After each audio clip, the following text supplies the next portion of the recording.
Good afternoon. Thank you for joining us. I apologize for the brief delay in starting. Looks like we have quite a few people joining the room right now. Hi, everyone. Thank you for joining. If you can go ahead and start to introduce yourself with your name and the program that you're from in the chat box, make sure you put it in the to section to be to all panelists and attendees. Otherwise, it just sends to Rachel and myself, and you won't get to see who's here with you. So good afternoon. My name is Gina Davis. I'm the Professional Learning Coordinator with the Labor Team. I'm really excited about this presentation today because digital literacy is something that's incredibly important to us. So Rachel's prepared a really wonderful presentation for you to hear, some really great peer sharing ideas on ways to enhance your classroom activities by using smartphones. So pretty excited about that. Before we get started here, I'm going to launch a quick poll so I can learn what your roles are within your program, as well as Rachel. So if you can take a second to take the poll here.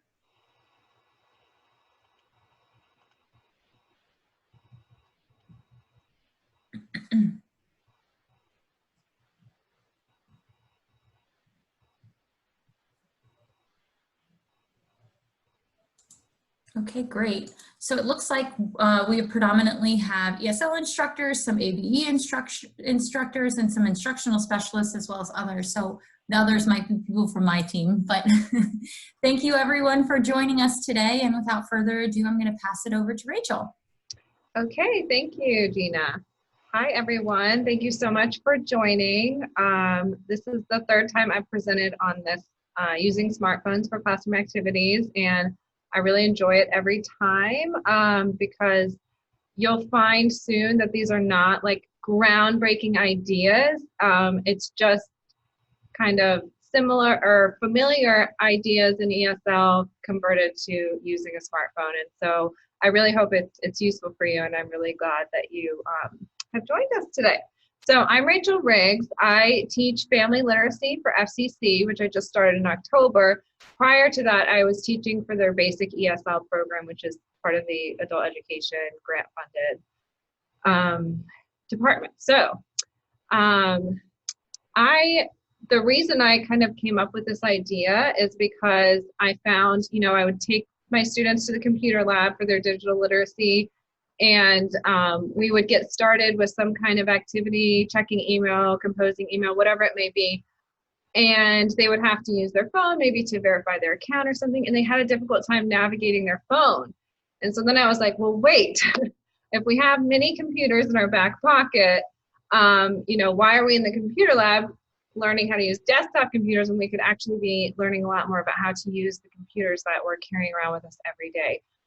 So that's just a little background in how I started using these ideas and why I thought it was important. So I want to know from you guys, why is it important to you to incorporate smartphone use in adult education? So whatever context you're in, why did you choose to join us today, and why is it important to you? So you can go ahead and comment in the chat to all panelists and attendees so we can all see your responses. And I'll give you a minute to type those in.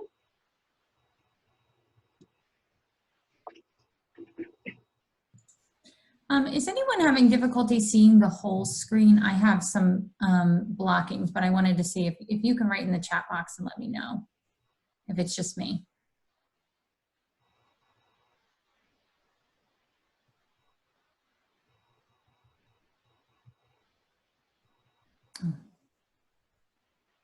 Wow, lots of really great answers to your question. Yeah. Okay, so you see some gray blocks. Rachel, I'm wondering if for whatever reason the platform is now blocking. So we see a block here and a block here for someone. Okay, let me stop share, and then I'll start it again and see if that helps at all. Okay, great, thank you. About to.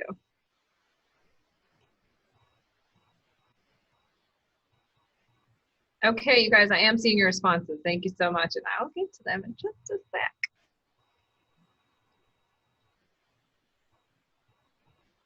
Okay, so I need to go to Zoom. Yeah, we have some great responses here. Simply because we all have computers in our hands, I use mine at home to look up information. Why not at school? Really great. Smartphones are here to stay and is a useful tool for learning. Couldn't agree more. Most students have a cell phone, but we don't use computers during lessons. Yeah, that's awesome. Students need to use smartphones because many businesses today use it for work. Agreed with that. Vocabulary support, how the word sounds and how it's spelled. So very true. Rachel, do you want me to try and share from my end? Sure. I think I lost. Do you see my video anymore? I can see your face. We can see your face. You can. Okay. Because Zoom is gone for me, so.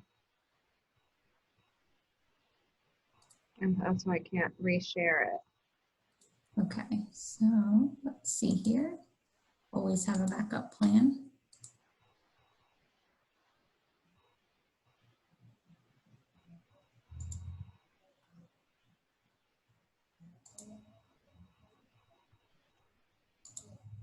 So if you can see my face, you probably see the confused look on my face. I can share it from mine, but I can tell you like which, can you see what slide we're on if I do that? I can't. Yeah, let me.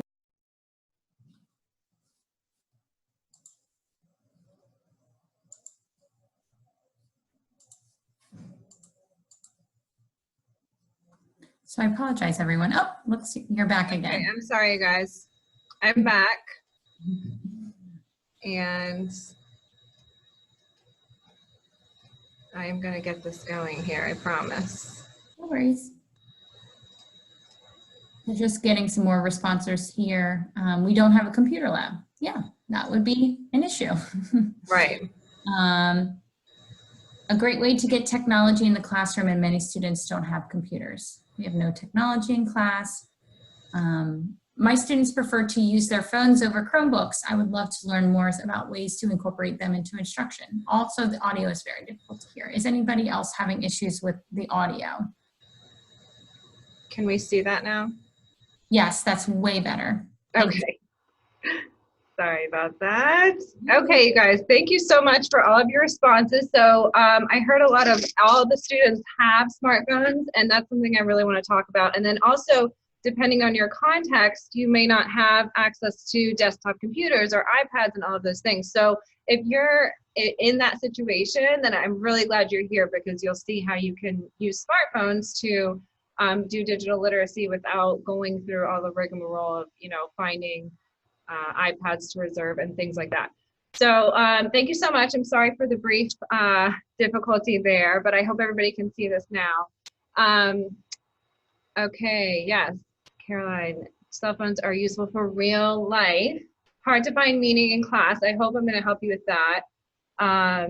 Okay, great. This is awesome. I'm so glad you guys are responding here. So here are some statistics from the Pew Research Center. And I think these are really important for us as teachers. You'll find that there's actually a lot of overlap with adult education students and the increasing dependence on smartphones. So 37% of adults access the internet on their phone, okay, so not on a desktop computer.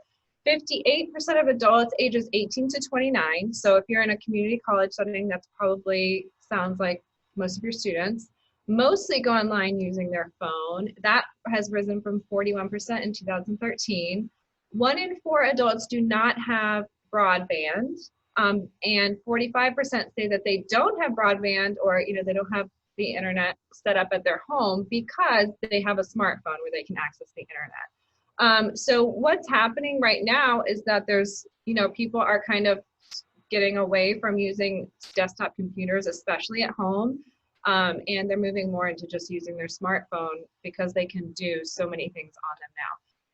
And then when we talk about demographics of who these people are that are using smartphones instead of broadband or a desktop computer, there's a lot of it has to do with income. So lower income tend to use smartphones more, and education, lower education tend to use smartphones more.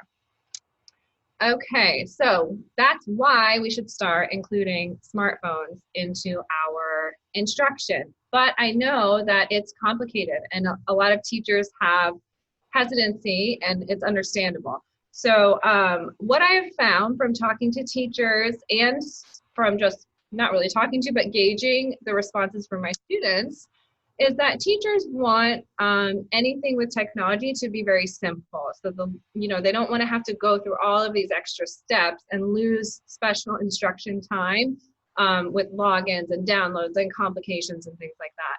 And then I've also found that teachers want something that's useful. So they want it to increase learning opportunities, generate authentic interaction, and provide an opportunity for feedback. So simple and useful.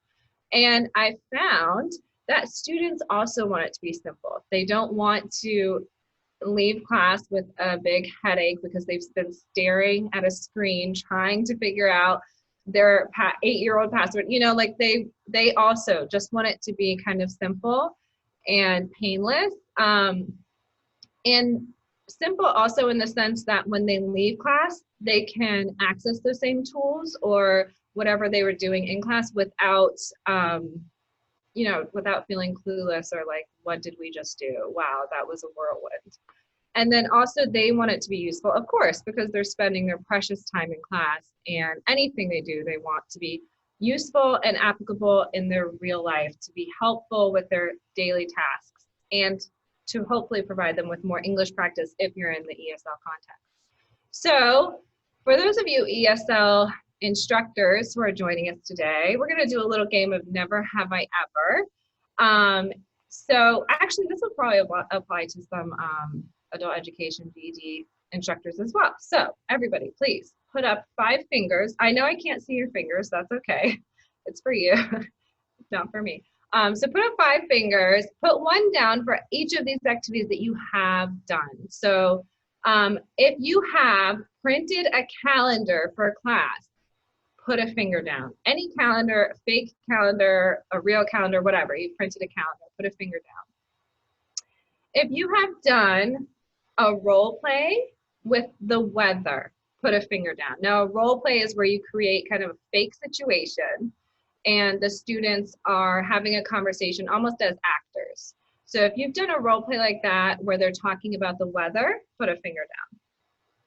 If you printed a map, a fake map, put your finger down. It could be a map of like a school, or it could be a map of a city, or it could be a map of the world. Put your finger down if you've done that.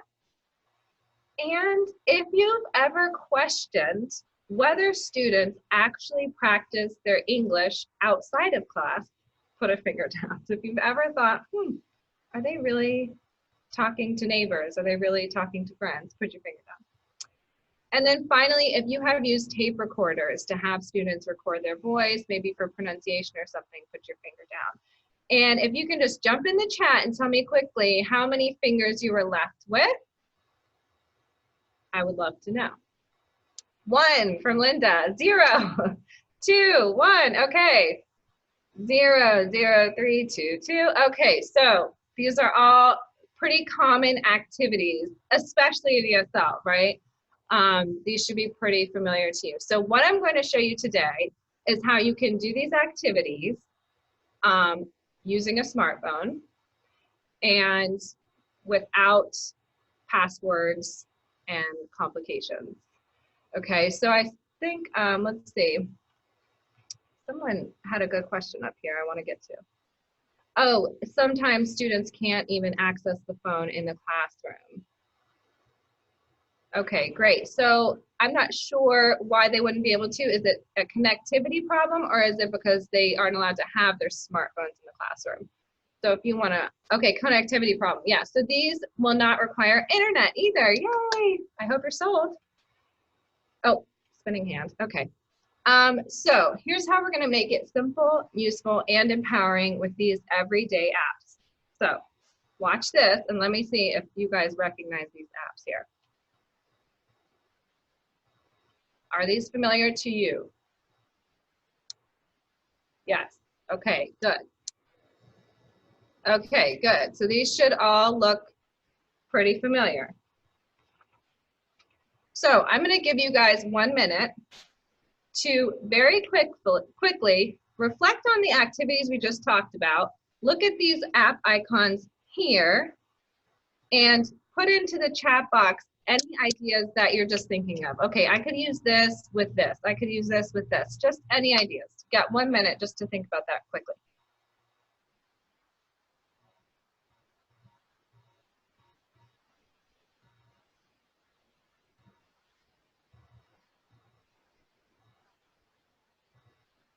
Calendar to mark events, directions from home to school. Teaching the days of the week. Camera for descriptions, calendar. Nice.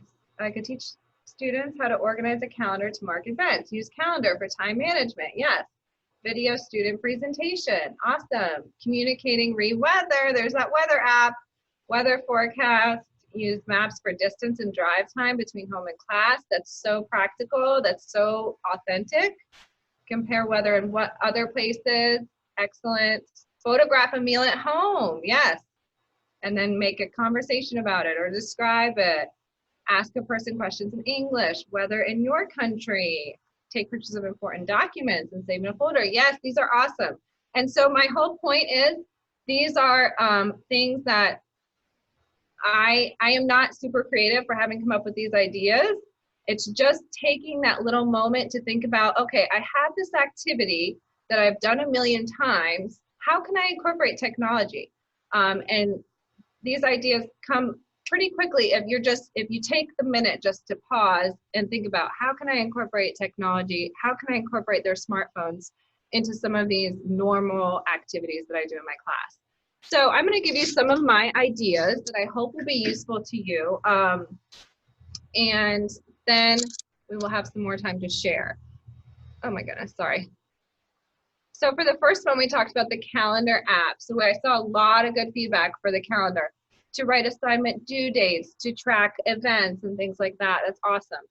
For a more simple activity, I do a calendar scavenger hunt. So I'll ask students, and this will be like a beginner level, what day is it on March 21st? And they go through and find March 21st and tell me what day it is. What's the date next Tuesday? What day is Christmas this year? And so they're listening, understanding the question, and then demonstrating comprehension by responding, but also they are learning how to navigate that calendar app. So that seems very simple and rudimentary, but I was genuinely surprised with how many students struggled with it in my class. And I had students who were very excited to suddenly realize that the SMT, those were actually days of the week. So it might seem basic and really simple, but you'll find that some students, for them, it's groundbreaking to understand finally how to navigate their calendar app. And for some students, it will be easy and they will have done it a million times, and that's fine. They can just participate, have a good time. And then I have a role play for making plans that I do. So I'll tailor it to the group. Like I teach family literacy, so I have a group of moms. So maybe we'll schedule a play date or a doctor's appointment. If you have a group of people who maybe are going into the workforce, you might want them to schedule an interview.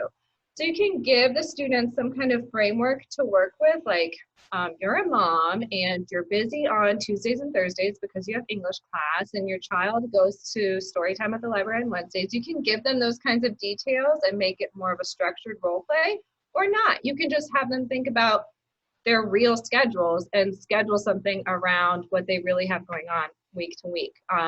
I think it's best to make it as authentic as possible, because then they are using authentic language and it's really applicable. So what you're doing here is you can actually use the app on the smartphone as your scaffold. So they're going to see that they need to name the event. What are we doing? They're going to have to talk about what time. They might have to add, the location and the date and things like that. So they have in their hands the scaffold, and they're practicing using that app and programming events into it. And they're also practicing that important language piece. So it puts digital literacy, real life, and English practice all into one place. So next we have the Maps app. I saw a lot of great ideas about like giving directions from home to class. And that's awesome. Those are very authentic, which is a goal. So I do a scavenger hunt. Again, this would be like more basic, more beginner. Where's the local library? Where is the police station? Maybe you're practicing vocabulary of places around town. And so instead of just using the textbook and those fake maps that come in the textbook, you can have them take out their phone, open up the map app, and look for these places in their community. And that way they're not just practicing English, but they're also applying it to their real life, and they're figuring out, okay, there's the library. Hey, that's not too far from my house. I could walk there. You know, things like that that are just more real and interesting. And then I also do a task-based activity. This would be maybe with a higher level group where you would plan an unplugged road trip to Yellowstone. So the idea of unplugged is that they're not going to have their phone with them. So they have to really write down every detail or talk about every detail, because they're not going to just be able to look it up on their phone when they're on their trip.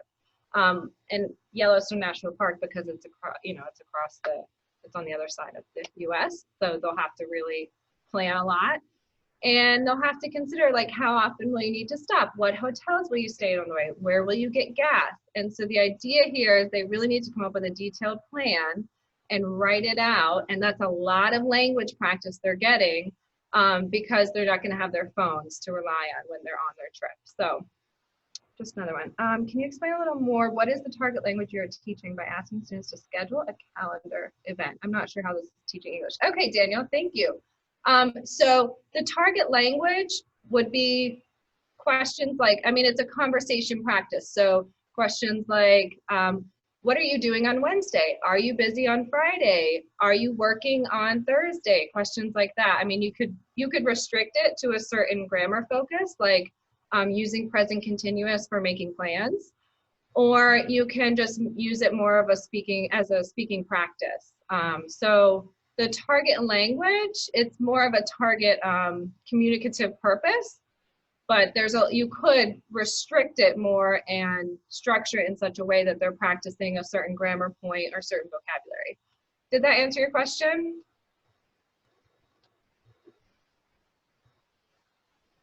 Okay, good. So then the next one is the texting app. And for this one, I use the microphone function. This is gonna sound funny, but I've actually practiced it myself. I've done it with my students, and it can be really quite fun. Lots of laughs when we do this. So what I do is I do dictation for pronunciation practice. So basically they're just gonna open up the messaging app and tap that little microphone button, and they're gonna be talking into their phone. It works best with like minimal pairs, like had versus hat. Okay, so they're having to focus on that d or t at the end of the word, or stress.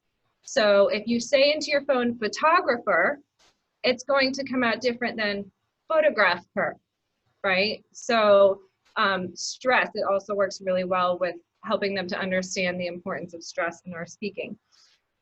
And then another one that I love, if you have any Spanish speaking students, you might want to try this, is just practicing saying Tuesday versus Thursday into the microphone there. And it really, you know, just for them to see in real time what people are hearing when they're talking. So provide students with language that includes a target pronunciation element, have them dictate the language into the microphone on the messaging app, and then they can send you the results, or they can just show them to you, or you can have them in groups showing each other. Like I said, it's just a fun little activity that gives them real-time feedback on how their pronunciation is. So, you know, you can just let them laugh at it, or you can make it more assessment focused and have them send it to you and grade them and whatever. That's brilliant. Thank you, Kanisha. I'm glad you think so. And then also, if you want to make it a little more lengthy, you can give them some kind of prompt and have them record their entire response and send it to you. And this one I love too, because it's something that they can do outside of class really easily. If they're unsure if someone's hearing them correctly, you know, they can kind of see what they sound like. Sounds fun, but most of my students have their phone set to their native language. Okay, Susan, so that would be a complication, and then you might have to have them change that, or maybe this just isn't for you in your context, and that's fine too. So next we have the weather app. So for the weather app, I just do a simple vocabulary practice or use it as a daily warm-up. I like to ask them, like, what's the weather maybe in your country? Okay, so I have always asked them what's the weather today as a daily warm-up.